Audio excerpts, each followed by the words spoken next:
अस्सलामुअलैकुम। आज हम लोग एंडोप्लाज्मिक रेटिक्यूलम करेंगे इंशाल्लाह। लास्ट टाइम हम लोगों ने किया था साइटोप्लाज्म। आज हम इंशाल्लाह एंडोप्लाज्मिक रेटिक्यूलम स्टार्ट करते हैं। ठीक है, तो अब ये जो एंडोप्लाज्मिक रेटिक्यूलम है इसके नाम में ही इसके मीनिंग्स छुपे हुए हैं। एंडो मतलब इनसाइड, प्लाज्मिक मतलब प्लाज्मा, रेटिक्यूलम का मतलब होता है नेटवर्क ऑफ ट्यूब्यूल, यानी कि प्लाज्मा के अंदर जो ट्यूब्यूल्स का नेटवर्क होता है उसे क्या कहते हैं? एंडोप्लाज्मिक रेटिक्यूलम कहते हैं।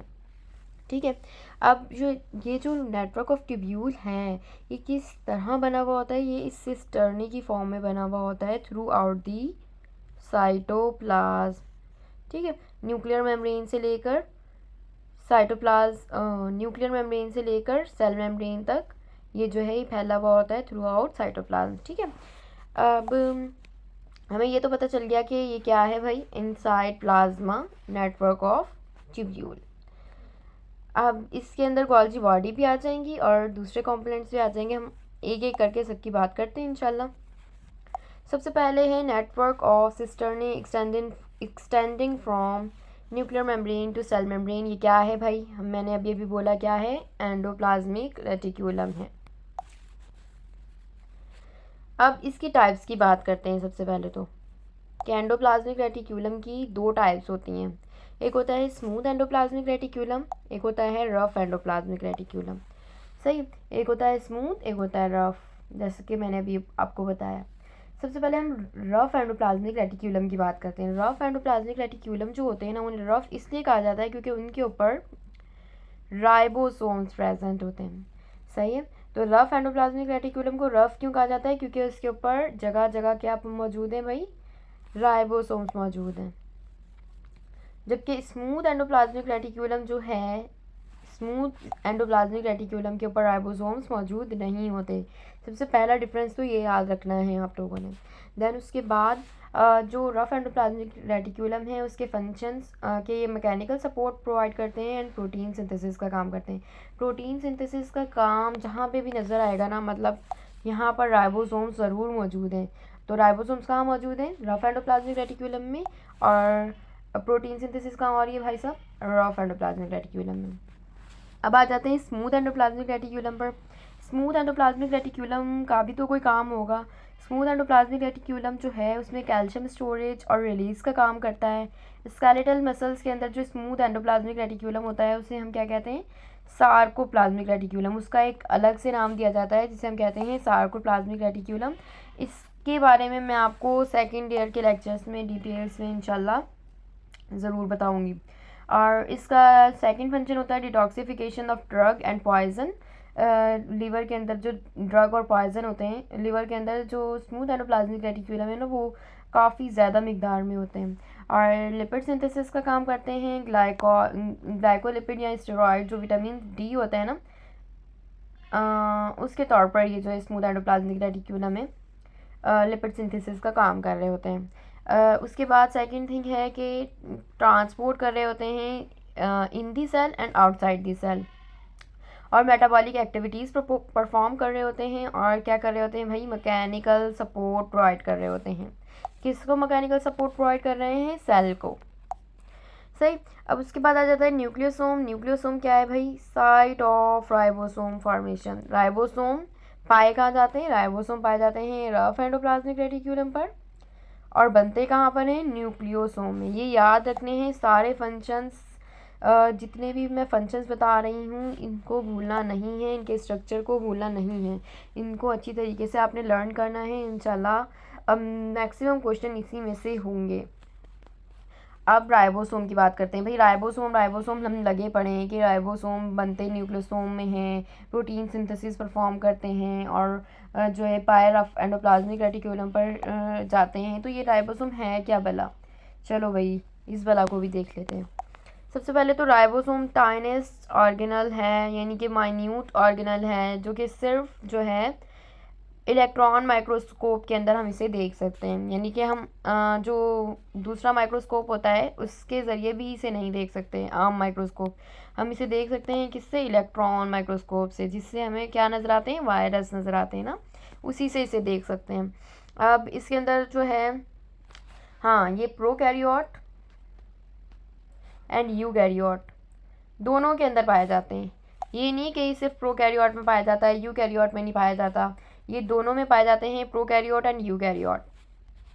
तो प्रोकैरियोट के अंदर जो है वो 70s पाए जाते हैं एंड यूकैरियोट के अंदर जो है वो 80s पाए जाते हैं। हम ये कैसे पाए जाते हैं ये भी मैं आपको डिटेल में बताती हूँ।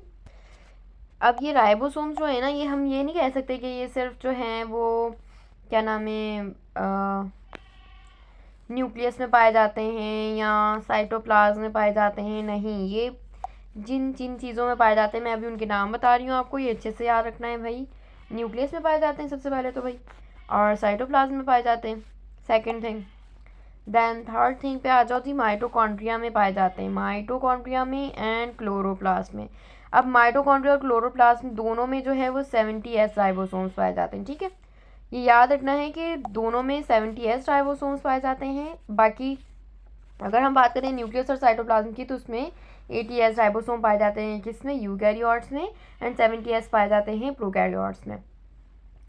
और ये बनते कहाँ पर हैं, न्यूक्लियस के अंदर बनते हैं, इमेच्योर फॉर्म में जो है फ्लोट कर रहे होते हैं न्यूक्लियस के अंदर। एंड फॉर्मेशन इसकी कहाँ पे होती है, न्यूक्लियस में होती है, और ये जो है रफ एंडोप्लाज्मिक रेटिकुलम पर पाए जाते हैं। देन ये जो है वो प्रोटीन सिंथेसिस का काम करते हैं, मतलब इसकी फॉर्मेशन हुई न्यूक्लियोलस में, न्यूक्लियोलस ने इसे बर्दाश्त नहीं किया, उसने भेज दिया इसे रफ एंडोप्लाज्मिक रेटिकुलम पर कि भाई जाओ तुम आज़ाद हो, और रफ एंडोप्लाज्मिक रेटिक्यूलम पर ये जो है ये प्रोटीन सिंथेसिस परफॉर्म करेगा, यानी अपने प्रोटीन बनाएगा।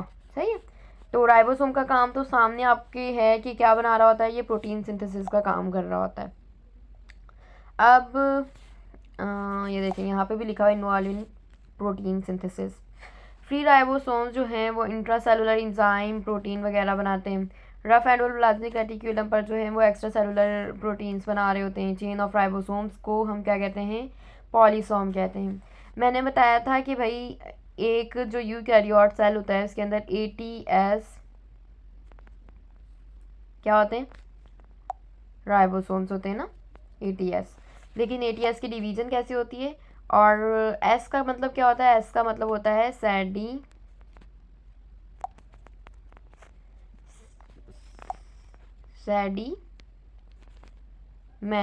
सॉरी यहाँ लिखा नहीं जा रहा, मैं आपको यहीं पे दिखा देती हूँ। ये देखें सेडिमेंट, ये रहा सेडिमेंट होती है, एस का मतलब होता है सेडिमेंट। सही है। तो 80s जो है ना उनकी डिवीज़न होती है, एक होता है 60 सेडिमेंट, एक होता है 40 सेडिमेंट, ये दोनों मिलकर बनाते हैं 80 सेडिमेंट। ये बस याद रखिएगा, इसमें कंफ्यूज नहीं होइएगा, अपनी मैथमेटिक्स यूज़ ना करिएगा। ये राइट कैलकुलेशन है कि ये 80s ही पाए जाते हैं यूकैरियोट्स के अंदर। देन उसके बाद ये ज्वाइन कैसे होते हैं, यानी 60s और 40s ज्वाइन होकर क्या बनाते हैं भाई, एक राइबोसोम बना रहे हैं ना। तो ये ज्वाइन कैसे होते हैं, तो इनके अंदर मैग्नीशियम आयंस के बॉन्ड पाए जा सकते हैं, सॉल्ट आयन के सॉल्ट बॉन्ड पाए जा सकते हैं, यानी और कई मतलब ऐसा भी होता है कि both bonds are present at same time. सही। तो ये याद रखने वाली बात है कि ये दोनों एक साथ कैसे पाए जाते हैं, एक सब यूनिट राइबोसोम कैसे डेवलप कर रहे होते हैं। तो यहाँ जाके जी हमारा राइबोसोम एंडोप्लाज्मिक रेटिक्यूलम का टॉपिक भी कंप्लीट हो गया है। अल्हम्दुलिल्लाह हमने आज एंडोप्लाज्मिक रेटिक्यूलम भी कंप्लीट कर लिया है। नेक्स्ट लेक्चर में इंशाल्लाह हम गोल्जी बॉडी स्टार्ट करेंगे, एंड गोल्जी बॉडी भी इंशाल्लाह नेक्स्ट लेक्चर में कंप्लीट कर लेंगे। एंड जो प्रीवियस लेक्चर्स हैं जिनमें मैंने previous like cell membrane intro वगैरह दिया है वो मैं डिस्क्रिप्शन में इंशाल्लाह डाल दूँगी, and you may watch it at every time. And just मैं यही कहूँगी कि मैं जो लेक्चर देती हूँ इसे रिटर्न किया करें एंड इसे लर्न किया करें फौरी तौर पर। It's enough, it's more than enough when you are going college as well. सही। तो एमकेट की तैयारी के साथ साथ अगर आप कॉलेज जा रहे हैं तो आप इन लेक्चर्स को जस्ट रिटर्न करें एंड लर्न करें बस। फिर जब आपके कॉलेज की क्लासेस कंप्लीट हो जाएंगी then you can read book, क्योंकि लास्ट टाइम बुक रीड की भी ज़रूरत पड़ जाती है। तो आप ये काम लास्ट टाइम पे कर लें या साथ साथ करना चाहते हैं तो हैज़ यू विश, लेकिन इन लेक्चर्स को अच्छे से लर्न ज़रूर कर लिएगा। इसमें मैंने बहुत सारे बल्कि ज़्यादातर इम्पॉर्टेंट पॉइंट्स ही डाले हैं और पास पेपर्स ही जो हैं वो कंपाइल किए हैं। आज के लिए इतना ही। अल्लाह हाफिज़।